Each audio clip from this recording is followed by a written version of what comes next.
Hey everyone, and welcome to the Sunny Go One Piece podcast. On this episode, we're going to be getting into episodes 737 through 739, which will cover manga chapters 794 and 795. And we finally get to learn what happened to Sabo after the events of that flashback just before the time skip, and we also get to finally meet the final Yonko Emperor. So, synopsis. Now that the battle is over, Dressrosa begins his recovery, while the Straw Hats also rest at Kuros' house.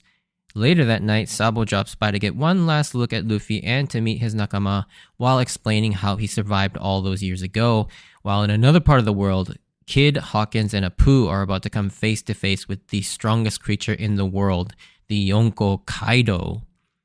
Alright, so differences. So there are quite a few differences in these sets of episodes, because as you can tell, it was only adapting 2 chapters, so they stretched out a lot of things as well as added a lot of things to these 3 episodes. So yeah, the manga does show many scenes, again, from the Sabo Ace Luffy flashback at the end of Marineford, but the anime shows way more scenes in their entirety to, of course, pad out more time. There's also a filler scene showing the palace being reconstructed while the injured and the other Colosseum warriors are about to go to sleep. And while this scene is filler, it's a pretty funny one because it not only leads to a canon scene later in this chapter, especially the part where they're all getting ready to sleep and Bartolomeo freaks out because he knows what happens when Cavendish falls asleep. So he immediately begins to chain him up so that Hakuba can't go wild when he does fall asleep. And later on, we get that follow-up to this moment in the canon story in the manga where we see he does in fact turn into Hakuba, but he's safely chained up. And you can see him his hair's just floating there with the Hakuba face. It's a pretty funny moment because the camera pans over and then all of a sudden you see Hakuba instead of Cavendish just sleeping right there all chained up. Yeah, I love this little addition. The entire second half of the episode 737 and the first 5 minutes of episode 738 of the anime is completely filler that fills in the gap of sort of Sabo's childhood from when he was rescued just outside of the Goa Kingdom to basically now. They show Sabo at Baltigo as a kid still, but this filler scene and filler line inserted in the ship scene that makes no sense. It contradicts itself, which is really weird. So while they're still on the ship after they're about to leave the Goa Kingdom, Ivanka protests bringing along Sabo because this kind of life has no place for a kid. And then later on, they show a scene of Hack training a huge group of kids for combat. And I find it kind of ironic and hypocritical that Ivanka protests saying they can't bring a kid along, but later you see them training a huge group of kids to be revolutionaries and to fight. And the weirdest thing is, Toei created this contradiction all on their own. It wasn't like they had to work around dialogue that Oda inserted. They added both of these scenes and these lines, and so they contradicted themselves, which is really weird. The rest of the filler shows Sabo training and growing up on Baltigo coinciding with what we saw of Luffy and Ace growing up. The manga actually skips from him on the ship as a kid to as an adult seeing the newspaper with the news of Ace's death and then suddenly regaining his memory and having that mental breakdown. So yeah, that's kind of how all of this was portrayed in the manga. It goes straight from him basically being rescued and then all of a sudden to then, boom, we're at an adult and then he's reading the newspaper. So all that stuff, literally 15 to 20 minutes worth of content is just added filler. The anime also adds, before that, once it does return to the canon material, one interesting change that they made was that when Sabo is reading the paper with the news of Ace's death, in the manga, the headline is actually written in English, while the anime swaps it to Japanese. I imagine this was so that, viewers in Japan could read it, especially kids could read it, because kids may not be as advanced in terms of their English education at that point. The anime adds a filler that I'll go into more in detail later, when we get to the actual discussion of the episodes. But we get to see Sabo visit Ace's grave. This was not in the manga. Instead, it cuts straight to when he's in the Colosseum in Dressrosa, just getting ready to meet Luffy again. However, this is an extended adaptation of the cover of chapter 668 from the Decks of the World cover story. And so, yeah, I'll go into this more later on. There's an added filler scene at the beginning of episode 739 where the people in Kyros' house talk about Luffy and Sabo and how great of a brotherhood they had, as well as Kyros and Zoro kind of having a drink and a conversation. And I honestly really like this scene, and I'm glad they added it. This was not in the manga at all. Building off the scene from the previous episode of Riku telling Rebecca that if he does resume the throne, that Rebecca will become a princess. And in tandem, Kyros thinks about Rebecca's future, and this prompts him to write a letter, and he starts off to deliver it to the palace, although we don't see the conclusion to this in this set of episodes. But in the manga, these two scenes never take place, and it cuts straight to the Sunny out at the sea to kind of start the whole Zou sequence. One thing the anime does leave out of Kaido's introduction that just before the narrator tells us his name in the manga, he has one more fact that he tells us that's missing in the anime, and that is his hobby is suicide. And in fact, the chapter he debuts in, chapter 795, is simply titled Suicide, which is interesting. I'll go into this more in the spoiler section too, what that actually really means, because there's a little bit of nuance to that you don't actually learn, obviously, in this chapter, but you will learn as we learn more about Kaido. So that's it for all the differences. Yeah, as you can tell, there was a lot, but let's get into the episodes themselves. As we begin the closing portions of the Dressrosa arc, we fast forward to later that evening where the Straw Hats and their friends are hiding and resting at Kyros' house in the outskirts of the island. Now, the first thing I immediately took note of was that Law also brought Bellamy along with them to recover, and I thought more people would have reacted to Bellamy being there considering his history with Luffy in Mocktown. But then I quickly remembered that no one outside of Nami and Zoro even knew about this and what Bellamy did. And Zoro likely doesn't even care since Luffy all those years basically told him to forget about it. And Nami obviously isn't there. So yeah, I guess it's not that strange that no one has any reaction to who this dude is, especially his history with Luffy. Half of them immediately fall asleep in a pretty funny little gag of them stunned at how fast the last person fell asleep and then they themselves falling asleep just as quick. And after this, Sabo makes a stop to see Luffy one last time and speaks with Kanjuro, Kinemon, Frankie, Robin, and Zoro, who are all still awake. He warns them at first about CP0, who basically turned around and is returning to Dressrosa after all these events taking place, as well as explaining his relationship with Luffy and Ace and what happened to him after that flashback during Marineford. And we finally learn what happened to Sabo after being attacked by that celestial dragon and then being saved by Dragon, which is something that many of us had been very curious about at the time, especially what Sabo has been doing all this time and why he wasn't around this entire time, especially at Marineford to help Ace and Luffy. Just as it was implied in that flashback, we do get confirmation that Dragon did in fact save Sabo. I guess it wasn't even really an implication. I think it basically was confirmed in the flashback because of how obvious it was. But one curious addition the anime makes is very subtle, but unlike the manga, it has Dragon appearing on the ship with Sabo with this very loud and large gust of wind, again very much hinting at his weather-based powers, or at least his wind-based powers. Sabo is treated for his injuries, and when he wakes up, the first thing he sees is Ivanka's face, and he immediately freaks out, which I love. Even how in a world like One Piece, Ivanka's face is so crazy and weird to the point where it freaks people out upon seeing them.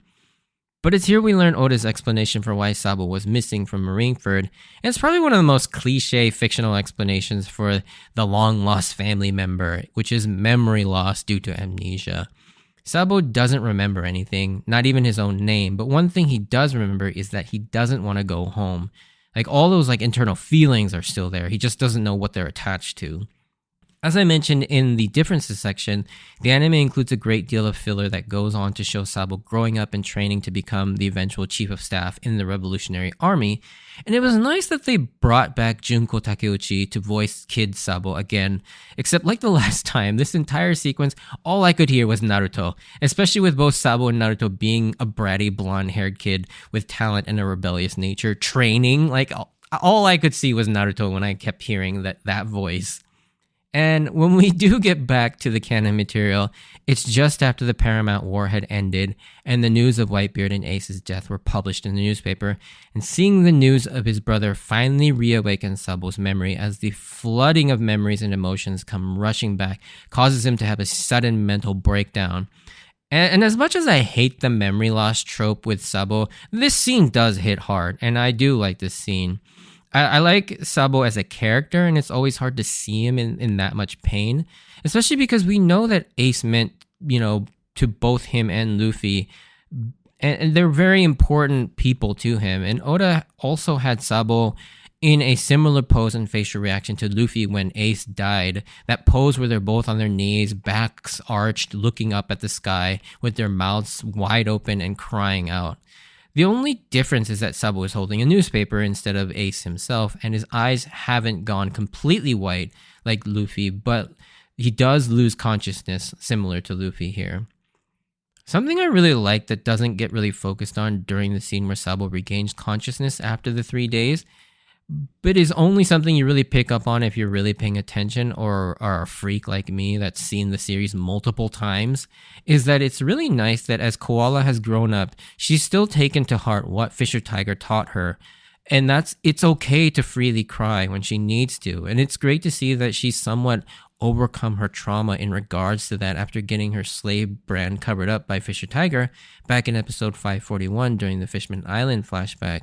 And I think it's really nice to see that, because just how traumatized you saw Koala and how she would never let herself cry, because showing, sadness or crying in front of a celestial dragon would have meant death. And I like that she's kind of been able to overcome that and allow herself to cry when she wants to. Then we see Sabo set out to find his brothers, and first he visits Ace's grave to pay his respects. And while this wasn't technically in the manga during this chapter, this scene is technically in the manga. It's just that we only saw a portion of it through a cover story. So if you recall back to the last installment of the From the Depths of the World cover story, up chapter 668, there was an image of Ace in Whitebeard's grave, but mysteriously there were 3 Sakazuki sake cups and a newspaper hinting at us that Sabo was alive. And this is that scene. And I do like that the anime actually showed us this and made it longer now that they can actually reveal that Sabo is alive. And so, yeah, these types of fillers I really like. And again, I will continue to hammer this point home. Why don't they animate the cover stories if they need filler material? Like, they're right there. I just don't understand why they don't do that. It just seems so weird and bizarre. There's material for filler material that Oda introduces both in the cover stories and in the SBSs, so I don't understand why they don't do this more often. It's just such a weird decision. But anyways, then we finally get to see the complete moment Sabo revealed himself to Luffy, as if you recall, that moment was hidden from us after Luffy makes his shocked face. It then cuts to Kinemon, Zoro, and Luffy in their animal disguises running out of the Colosseum. But here we get to see this moment, amazing moment in full. And I love this moment so much for Luffy. Like, I tear up every time I see this reunion. Many people, including myself, have issues narratively with how Sabo is literally just a replacement for Ace in the second half of the story, and it's kind of a cop-out for killing Ace. But that doesn't matter to me here in this moment. As someone that loves the character of Luffy, I was just really happy to see him get one of his brothers back, and that he could find someone to trust with inheriting Ace's Mera Mera fruit. Like, it really hits you in the feels when you finally realize what is happening here. And with that, Sabo makes his way back to the Revolutionary Army, but not before he gives them a Vivera card for Luffy, and telling them that Luffy may be a handful, but to please take care of him. Which Zoro, being the one still awake, remembers that Ace told them almost the exact same thing when he met them all back on Arabasta, and once again mirroring the two arcs as well as both brothers in their care for their younger brother. And I always have the biggest smile across my face when this moment happens, because you immediately recognize what's happening even before Zoro makes that connection. Sabo then heads back in at the time the most curious way on the back of a giant talking crow, which at the time I thought could potentially be someone with his own type Tori Tori no Mi model Karasu or model crow. And of course there's more to this than meets the eye, but that begs the question, who is this and where were they during this entire conflict? Like, this question would not be answered for a long time. One thing that shocked me about this character, though, is that I had not even realized until I did more research, is that this isn't even the first time we've seen this character, technically speaking. It was just incredibly inconspicuous. So in episode 510, during the Straw Hat Separation serial section of the story, where we see Robin first get picked up by the Revolutionary Army during the 2-year time skip, there's a brief moment of a couple of crows delivering a newspaper to one of the revolutionaries, which was just crazy to me once I went back after this character was properly introduced, like 180 chapters later from this point on. I just was like blown away. I was like, wow, Oda already had the seeds for this character all the way back then, just with these two crows. I mean, I'm not trying to make Oda sound like an amazing, godly being or anything, but that's just insane that he's had ideas for these characters that far in advance. But during all this, you might be wondering, how are they hiding from Isho so well? And it's because he's not trying to find them. Apparently, Isho, being the gambling man that he is, basically, and I get into this a little bit later, but he's gambling Luffy and Law's fate on dice rolls, and if it comes up anything other than a 1, he goes after them, but if it lands on a 1, Luffy and Law are safe for that day. And it's never really explicitly or even subtly hinted at, but I feel like you can infer that and it's always been my headcanon, that he's manipulating the dice and cheating with his gravity powers to allow Luffy time to rest, because he really does not want to capture Luffy.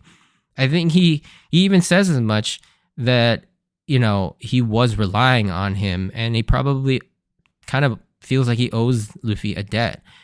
And one counter to sort of my headcanon here is that we're shown that he can't see what's on the dice, so how could he tell which side to flip it to with his gravity powers? Because he asks his men to tell him the results, but I think secretly he can tell whether it's through his observation haki, or maybe he can feel the slight change in weight due to his gravity sensing powers.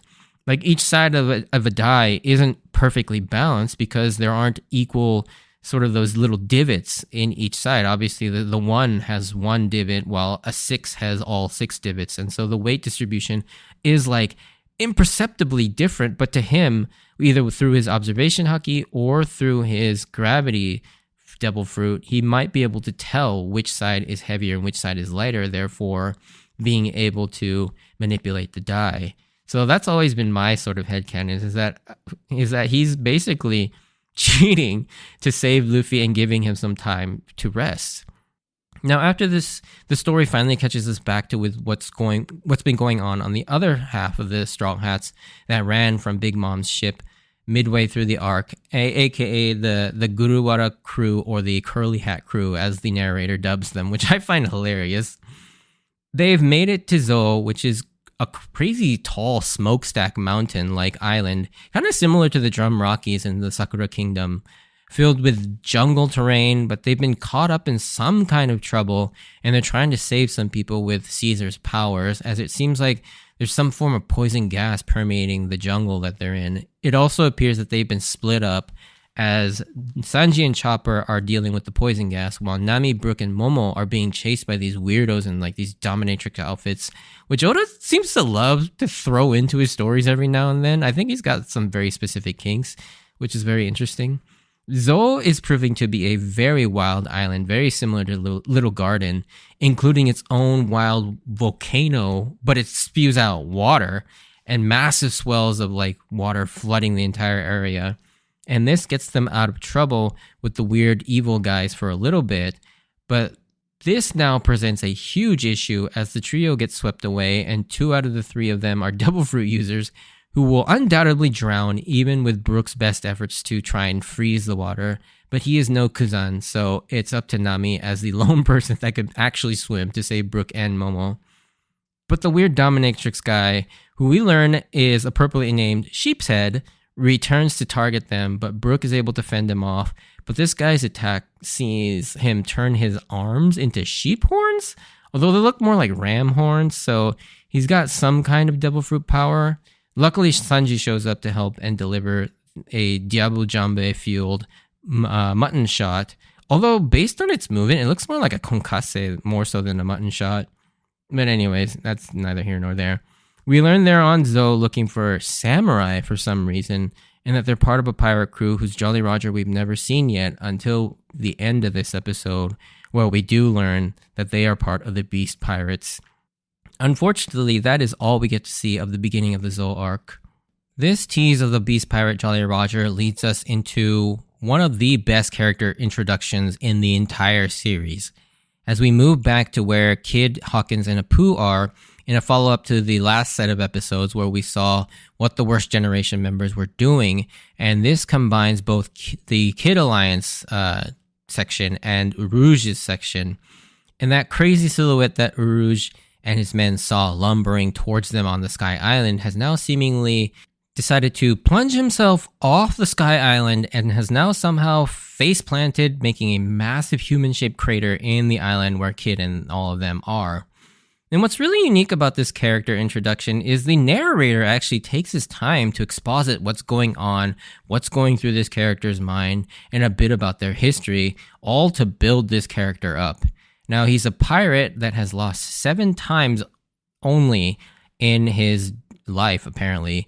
He's been caught by the Marines 18 times and tortured by them, and it's said he's challenged the Marines and the Emperors multiple times, and even been attempted to be executed multiple times by hanging with a chain, not with a rope, mind you, a chain, and it just broke. A guillotine blade that shatters when it tries to behead him, and spears that just break when trying to impale him. Taking 9 Marine ships along with him, and yet he's still trying to off himself by jumping off a Sky Island of all things. Like, oh my god, what an insane rap sheet. Like, this guy is insane. And literally seemingly indestructible from what the narrator is telling us. Like, who is this hulking beast of a man? And we are told by the narrator as he menacingly emerges from a giant hole in the ground that this is none other than the Yonko pirate and king of the beast pirates, Kaido. And this is the guy that Luffy and Law have set their sights on to take down next, which is crazy. The guy that the narrator himself says can't die, and we just witnessed him trying to jump off a Sky Island 10,000 meters up in the sky and survive and treat it like he just fell out of his bed. Like, this is to this day the greatest character intro in the series, at least for me. I mean, like, this is the greatest that Oda has ever come up with because it is so damn epic and crazy. Like, not only is his design insanely intimidating, but the way in which he's introduced sets him up to be this unhinged, crazy guy that is portrayed to be unkillable, that is apparently someone who will, in a fight, almost always come out on top, and is said to be the strongest, quote-unquote, the strongest creature alive. Now, speaking of his design, the craziest thing is when you compare Kaido's final character design here to his silhouette that was shown when Garp first introduced us to the Yonko concept in Water 7 is absolutely hilarious. Like, in the silhouette, he was this like rotund guy almost giving off like a Jabba the Hutt vibe with this sort of menacing grin. But what we ended up getting has this jacked monster of a dude with anything but a grin. Like, he has the most scary and intimidating looking face ever. And Kaido is probably one of the biggest examples of don't take Oda's silhouettes to heart, because Kaido, along with the Shibukai silhouettes and Vegapunk, being the biggest examples of just how different they will all ultimately be by the time Oda gets around to introducing them, especially when that much time passes in real life. But Kaido's was just shocking to me, and it still is the most shocking one. at least at the time when, he was finally introduced, it was just mind-blowing how different he was, because I was not expecting Kaido to look like this. And I love Kaido's final design, and he'd go on to live up to this intimidating design, at least in terms of raw strength. And I remember by this point, I wasn't regularly watching the One Piece anime because of how badly paced Dressrosa was. But I did tune back in specifically for this episode, as well as another specific episode at the end of Dressrosa for a specific moment involving Isho that I really wanted to see how they tackled in the anime. But yeah, this one definitely, I just wanted to see what Kaido was going to be like in the anime, because his entrance was so epic in the manga. Now, there's a lot of questions that arise from this one scene that we don't really get many answers to, at least for a little while. The biggest question on my mind at this point, outside of how Luffy and Law are supposed to beat this guy, was what's going to happen with Kid, Hawkins, and Apu? Like, they were planning on taking on an Emperor, but probably not this soon, and definitely not Kaido. But at least we know that Shanks is safe for the time being. But it's crazy to think that Shanks is on the same level as this dude. Like, just what makes Shanks so strong? It was a question that was floating through my head. And we keep being told how strong he is by people and his associations to the other Yonko. But we have yet to see what this actually looks like, especially since most of his crew also seems to lack devil fruit powers. But not only that, Shanks was either strong enough or influential enough to stop this man from going to Marineford to join the Paramount War. Like, can you imagine if Kaido had rolled into Marineford instead of Shanks? It would have just been absolute chaos. Like, this man, it would have been insane. Like, then you'd have basically Whitebeard, Blackbeard, and Kaido all trying to fight each other while the Marines are left doing what all. It would have been nuts, but yeah, it makes you wonder, like, what is it that Shanks, said to him to stop him? Unfortunately, we'll never really know, I don't think. Maybe we might get it, but as of where I am in the manga, we still don't know. But anyways, getting back to the trio of the Worst Generation members, when I first read this, I knew in my mind that this wasn't the end for them, and that they would probably find a way to get away, or, somewhat get away and sustain some heavy losses or damage doing so. Or perhaps they would maybe join Kaido, because it seems like Kaido is here all alone, as we saw in the last set of episodes. So, and his crew has no idea where he is. So there might be a chance that he has no backup, and that they could potentially, like, at least hold him off and get away. But then again, that second option of where they might join him was also kind of hinted at as well. Because similarly, in that very same scene where his crew is unaware of where Kaido is and they're looking for them, we learn that Deus Drake is part of the Beast Pirates serving under Kaido, looking for Kaido as well. So maybe he'll recruit these guys into his crew. Although I have a really hard time imagining Kid following anyone. But I could have easily seen Apu joining and Hawkins being kind of like a 50-50, depending on what his cards told him or his tarot readings told him. So yeah, it is very interesting to see what will happen to these three. And whenever I see this scene, I always wonder if Kaido wants to die, like, why doesn't he just drown himself? Like, we don't know if he has a devil fruit at this point, but regardless, even if he didn't, he could easily just jump in the water and just try not to swim, and boom, he'd die. And this begs the big question of, why does he want to die in the first place? Like, someone that powerful and accomplished wants to seemingly die seems really odd, and it seems like this has been something that's been going on for a little while due to what the narrator has told us. He's actively seeking out fights against people that could potentially kill him, or, in the other emperors and the Marines. And it seems like he's had this death wish for a while now. It will be interesting to see a villain that is potentially kind of depressed, but because maybe his life has gotten so boring for him due to all the power that he possesses. And at least that was my first thought when I read this, but we will go on to see that Kaido is a much more complex and interesting character than this introduction would have us believe. And I'll get into a tiny bit of it in the spoiler section just to kind of clear this sort of train of thought up. The last thing we see is Kaido screaming at Joker or Doflamingo to hurry up and get preparations ready for a war so that he can destroy the world. This means that Kaido doesn't yet know that Doflamingo has been defeated and that his supply of weapons and Smile Devil Fruits has been cut off. So what will Kaido do, and will he come after Luffy and Law next after he's done with Kid and Hawkins and Apu? It'll be kind of interesting to see, and this set of episodes, while light on content and progress, sets up many threads that leave us on quite a few cliffhangers, both in terms of the short-term stories with these characters, as well as the long-term story with the whole Kaido and everything. But yeah, that's where we'll kind of end it here. But if you did enjoy this, send me a like or comment. And if you want to join me on this journey of rewatching One Piece, please consider subscribing. Check out my Instagram at SunnyGoPodcast for updates of when I post new episodes and to see some pictures of my manga collection. And as always, I wanted to thank you for taking the time out to listen to my podcast. Just a tiny spoiler section. But if you're not interested in that, of course, stay safe out there. And I hope to see you on the next episode. Bye.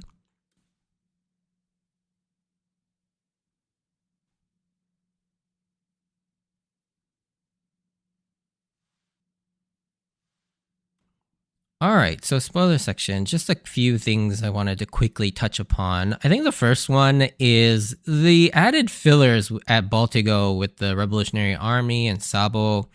There's a few inconsistencies now because of these fillers with Kuma, is particularly because we've obviously seen a lot of this time period with Kuma, and he's definitely different. Like, first of all, he's wearing different clothes because he doesn't actually start wearing his like sort of iconic black and white, sort of that world government little cross thing that he wears. He doesn't wear that till much later in his life, and he's dressed more in sort of military outfits and Revolutionary Army sort of like regular clothing. So yeah, this part is definitely kind of inconsistent with those flashback memories that we see during Egghead. The other thing too is the crows come, with Karasu. Like, I found that insane that Karasu is the one that's like being teased in both the Straw Hat serial separation and here in Dressrosa. I kind of forgot about that until Karasu reappears again during the Reverie section of the story. And yeah, I just found that really crazy to see Karasu being like teased in these two instances, because I had completely forgotten about it, or I just didn't even notice. I just thought they were talking crows. It just didn't register in my head. Now, the last thing I kind of wanted to touch upon is the Kaido and his sort of suicidal thoughts, I guess. So I think this scene always is kind of misleading for a lot of people because I don't think Kaido was suicidal at this moment, and I think there's a lot of evidence to prove that he wasn't. The narrator tells us this, and his actions kind of showed us this, but one of the biggest reasons why I feel like this wasn't a real attempt is because of the fact that later on, when Law is talking to Apu in Wano to Hawkins in the cell, Hawkins basically tells him that Apu betrayed them and that he told Kaido that they were going to be there. So that would mean that it wasn't a coincidence that Kaido was there. He knew to be there. And so why would he want to die at that point? I don't know if this is a retcon or if it just shows that the narrator is unreliable in that regard. But either way, I don't think Kaido is suicidal at all in the macro either. Like, I think, especially because when you like look at this line here when he says like Whitebeard did it right in terms of like how he died. And then also he mentions something very similar on the rooftop fight in Onigashima. Like, he wants an honorable death or a glorified death, one that where he's in battle and he has a death filled with glory. So it's like a person who mentions that, I just don't see why he would want to, kill himself. That seems like the least glorious way of dying. And so that's kind of why I don't think he's just kind of speaking out of his ass, or the narrator is unreliable. The other thing too with Kaido is like whether he's actually depressed, and is that leading to that like the suicide. I think those are two different things, because while I don't think he's suicidal, I do think he is depressed. Because yeah, he is so powerful that life is kind of boring for him, and there are a lot of examples of that, and we'll get into more of that when we get to Wano and we start exploring Kaido's character a little bit more in detail. But I think those are kind of the things that I kind of wanted to mention now, because many people had seen this scene, and then it would be like another 5 years before we actually get to see Kaido, explored as a character. And so for the longest time, it became ingrained in people's head that Kaido was suicidal. But nothing that happens in Wano and the things that we learn about him in Wano would lead you to believe that was true. And it just seems like, I don't know, maybe it's like I do honestly think that this was maybe a retcon by Oda. And I think this one chapter, as great as it is, and this introduction as great as it is, I think it leaves a lot of holes that Oda kind of wrote himself into a corner. Because like the other thing too is like the whole strongest creature in the world. I think Oda would probably, if you were to ask him, and if he was being honest, he'd probably say he regrets that one line, because now he wrote himself into a corner where it's like, he seemed to have struggled a lot trying to figure out how Luffy was going to beat Kaido.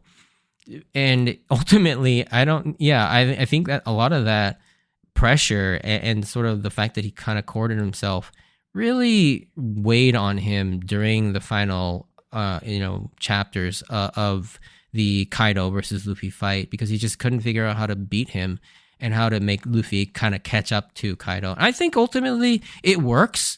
I do ultimately like the idea of Gear 5th and Luffy beating Kaido, but at the same time, the ending of Wano is a little disappointing for sure.